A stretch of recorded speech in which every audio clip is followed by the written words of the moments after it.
ధన్యవాదాలు అధ్యక్ష. శాసనసభలో మొట్టమొదటిసారిగా మాట్లాడే అవకాశం కల్పించినటువంటి పూజ్యులు తండ్రి సమానులైన ముఖ్యమంత్రి వర్యులు శ్రీ నారా చంద్రబాబు నాయుడు గారికి, లోకేష్ అన్న గారికి, అలాగే మా సింగనమల నియోజకవర్గ ప్రజలందరికీ కూడా ధన్యవాదాలు, నమస్కారాలు అధ్యక్ష. కూటమి ప్రభుత్వం ఏర్పడినప్పటి నుంచి రాష్ట్ర ప్రజలందరూ సంతోషంగా ఉన్నారు అధ్యక్ష. ఎందుకంటే ఎన్నడూ లేని విధంగా 2.94 లక్షల కోట్ల బడ్జెట్ను అన్ని వర్గాల ప్రజలకు కేటాయించడం పట్ల ప్రజలందరూ హర్షం వ్యక్తం చేస్తున్నారు. మన ముఖ్యమంత్రి వర్యులు నారా చంద్రబాబు నాయుడు గారు అంటే ఆంధ్ర రాష్ట్ర ప్రజలకు ఒక నమ్మకము, ఒక ధైర్యం అధ్యక్ష. ఆయన ప్రతి ఇంటికి ఒక పెద్ద కొడుకుగా రాష్ట్ర ప్రజలను ఆదుకుంటున్నారు అధ్యక్ష. అలాగే రాష్ట్ర ప్రజల కోసం పాదయాత్ర చేసి యువత భవిష్యత్తు కోసం అహర్నిశలు కష్టపడుతున్న లోకేష్ అన్న గారు మా లాంటి యువతకు ఆదర్శంగా నిలుస్తున్నారు అధ్యక్ష. అంబేద్కర్ గారి రాజ్యాంగాన్ని మరియు వారి ఆశల అనుగుణంగా బడుగు బలహీన వర్గాలకు అభివృద్ధి బాటలు వేసేది మన కూటమి ప్రభుత్వం అని చెప్పడానికి ఎంతో సంతోషిస్తున్నాను అధ్యక్ష. బడ్జెట్ కేటాయింపులో ఎస్సీ, ఎస్టీ, బీసీ, మైనారిటీ మరీ ముఖ్యంగా మహిళలకు పెద్దపీఠం వేస్తూ సంక్షేమానికి బడ్జెట్ కేటాయించడంలో బడుగు బలహీన వర్గాలు ప్రజలు కూటమి ప్రభుత్వాన్ని పై ఎంత చిత్తశుద్ధి ఉందో తెలుస్తోంది అధ్యక్ష. విద్యారంగాన్ని బలోపేతం చేయడం ద్వారా భావితరాల బంగారు భవిష్యత్తుకు బాటలు వేయచ్చనే ఉద్దేశంతో పాఠశాల విద్యకు అలాగే ఉన్నత విద్యకు కూడా బడ్జెట్ కేటాయించడం పట్ల రాష్ట్ర విద్యార్థుల తరఫున ఆర్థిక మంత్రి వర్యులు పయాల్ కేశవ్ గారికి మరియు విద్యాశాఖ మంత్రి వర్యులు లోకేష్ గారికి ధన్యవాదాలు తెలియజేస్తున్నాను అధ్యక్ష. వైసీపీ హయాంలో 3,500 కోట్లు ఫీజు రియంబర్స్మెంట్లు బకాయిలు పెట్టి పేద విద్యార్థులను వేధింపులకు గురి చేశారు అధ్యక్ష. ఇప్పుడు ఆ బకాయిలు కూడా మన మంచి ప్రభుత్వం చెల్లించబోతోంది. దీని ద్వారా ఎంతో మంది పేద విద్యార్థులకు మంచి జరుగుతుంది అధ్యక్ష. అనంతపురం జిల్లా మా సింగనమల నియోజకవర్గంలో ప్రజలు ఎక్కువ శాతం వ్యవసాయం మీద ఆధారపడతారు అధ్యక్ష. దశాబ్దాల కాలం నుంచి నియోజకవర్గంలో త్రాగునీరు, సాగునీరు సమస్య ఎక్కువగా ఉంది అధ్యక్ష. ముఖ్యంగా గండికోట నుంచి పుట్లూరు వయా సుబ్రాయన్ సాగర్ ఎత్తిపోతల పథకం ద్వారా గండికోట నుంచి సుబ్రాయన్ సాగర్ వరకు డిపిఆర్ తయారుగా ఉంది అధ్యక్ష. అది ప్రస్తుతం ఆర్థిక శాఖ క్లియరెన్స్లో ఉన్నది. ఈ పథకం వలన దాదాపు 35,000 ఎకరాలకు సాగు చేసుకునే అవకాశం ఉంటుంది అధ్యక్ష. మా సింగనమల నియోజకవర్గంలో పుట్లూరు, ఎల్లనూరు మండలంలో గ్రామాలకు తాగునీరు సమస్య తీరుతుంది అధ్యక్ష. అలాగే అనేక వాటర్ స్కీమ్స్ ఉన్నప్పటికీ కూడా మా నియోజకవర్గంలో కనీసం తాగడానికి కూడా నీళ్లు లేని పరిస్థితిని ప్రజలు ఇబ్బంది పడుతున్నారు అధ్యక్ష.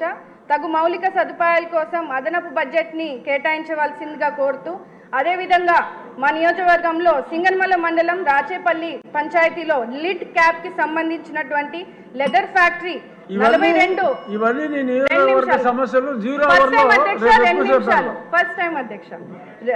42 ఎకరాల్లో ఉంది అధ్యక్ష.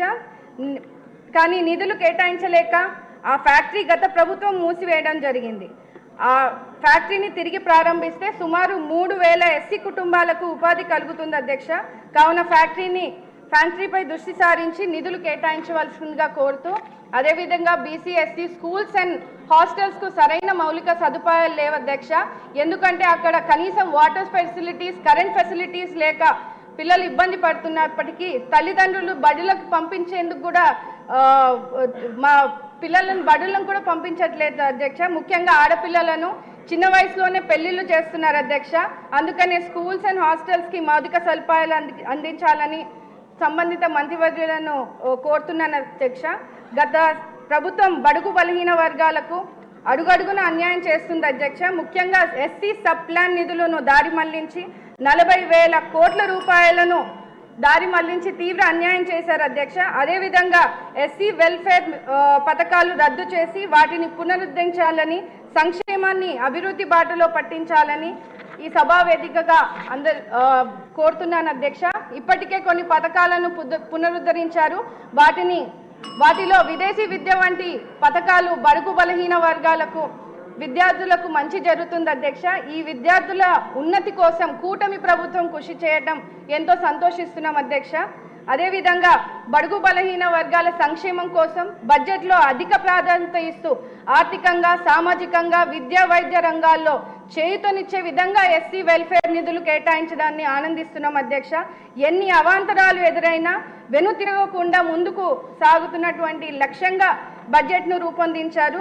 మా పరిస్థితులను అర్థం చేసుకొని మా జిల్లా మంత్రి వర్యులు పయ్యావుల కేశవ్ గారు మా వెనుకబడిన నియోజకవర్గంపై కొంచెం దృష్టి సారించి అదనపు నిధులు కేటాయించవలసిందిగా కోరుతూ ఆంధ్రప్రదేశ్ను పునర్నిర్మించి మళ్లీ ఇండియాలోనే నెంబర్ 1 రాష్ట్రంగా నిలిపే లక్ష్యంలో కృషి చేస్తున్నటువంటి మన ముఖ్యమంత్రి వర్యులు నారా చంద్రబాబు నాయుడు గారికి, డిప్యూటీ సీఎం పవన్ కళ్యాణ్ గారికి, ప్రధానమంత్రి నరేంద్ర మోడీ గారికి మనస్ఫూర్తిగా కృతజ్ఞతలు తెలియజేస్తున్నాను.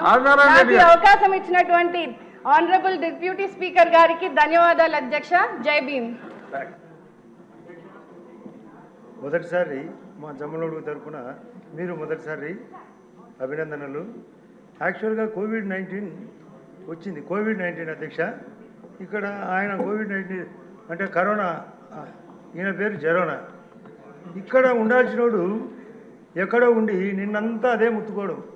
అందరూ బడ్జెట్ బాగుందంటే ఊరందరిది ఒక దారి, ఉలిపి కట్టది ఒక దారి. తను పోతూ రాజపీనిగా అందరినీ తోడుకొని పోయినాడు 10 మందిని. వాళ్ళనన్నా పంపాలి కదా ఇక్కడికి. మీకు బాగా స్నేహితం కదా, నాకు కూడా బాగా స్నేహితుడే. ఎట్లా ఒకటి పర్సనల్గా రిక్వెస్ట్ చేసి ఒకసారి తోడుకొని వచ్చి ఈ బడ్జెట్ బాగుంది, ప్రతి ఐటెం బాగుంది. అసలు మొన్నటి వరకు అంటే 11వ తేదీ ప్రవేశపెట్టేంత వరకు మనం చేసిన పనులు వరుసగా అధ్యక్ష అతను చూసి అందరూ అనుకుంటారు, అసూయతో రాలే అతను. ఈ రకమైన బడ్జెట్ అద్భుతంగా ఉంది, ఈడ మనం మాట్లాడుతుంటే అతను చూడలేడు, క్వశ్చన్ చేయలేడు, చేసినా మన రిప్లైకి తట్టుకోలేడు. ఇంత అద్భుతమైన బడ్జెట్ను పట్టించుకోకుండా బయట ముత్తుకుంటే ఏమొస్తుంది అధ్యక్ష? ఐఏఎస్ వాళ్ళు కానీ, ఐపీఎస్ కానీ, 10th క్లాస్ వాళ్ళు కానీ, లేదా ఇంటర్మీడియట్ కానీ ఎగ్జామ్ రాయాల్సింది హాల్లో రాయాలా? బయట రాస్తే ఒప్పుకుంటారా? బడ్జెట్ను బయట మాట్లాడితే ఒప్పుకుంటారా? మీరు మీకు కూడా మంచి ఆలోచన ఉంది. ఫస్ట్ డే ఆయన చేయి పట్టుకొని చెప్పినారు రోజు రారా అని, వచ్చినాడా? గవర్నర్ మాట్లాడుతుంటే ఆ రోజు ప్రసంగంలో పేపర్లు ఇసిరి కొట్టారు. Land titling act Chandrababu Naidu గారు బయట సభలో చించి పారేసినాడు. మేము ఇక్కడ చించి పారేస్తామంటే రాడు. ఎప్పుడు వచ్చేదో చెప్పాలా? ఈ బడ్జెట్ సూపర్గా ఉంది, ప్రతి ఐటెం అద్భుతంగా ఉంది. ఏదైనా మిస్టేక్స్ ఉంటే చెప్పండి, సవరణ చేసుకుంటారు. నీ ఆలోచన చెప్పాలా? అసలు మనం కూడా ఒక విషయం అధ్యక్ష, అందరూ లిక్కర్ షాపులు ఇప్పుడు విష్ణుకుమార్ రాజు గారు ఇప్పుడే చెప్తున్నాడు నేను ఐటెం మిస్ చేసినా అని. 20% 2020 అని గతం, 20% మేము మార్జిన్ ఇస్తామన్నారు. ఇప్పుడు 10% మార్జిన్.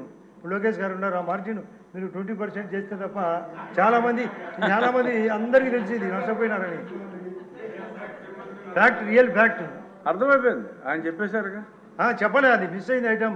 ఇప్పుడు పక్కన మాకు మన వైజాగ్ వెలగపూడి కూడా చెప్తున్నాడు, నేను కూడా మిస్ చేసినా నాకు అవకాశం ఇవ్వలేదని. బడ్జెట్లో ప్రతి ఐటము పొందుపరిచినది అమలు చేయాలా? నేను మొన్న కూడా విప్పుగా అయినందుకు మొన్న లోకేష్ బాబు సమస్యలో పయ్యావుల కేశవ్ గారిని కూడా అడిగిన, బడ్జెట్ 100% మనం రెక్టిఫికేషన్ ఉంటుందని, రెక్టిఫికేషన్ కావాలని, ప్రతి ఐటమ్ కావాలని. ఎక్కువ విషయం మాట్లాడితే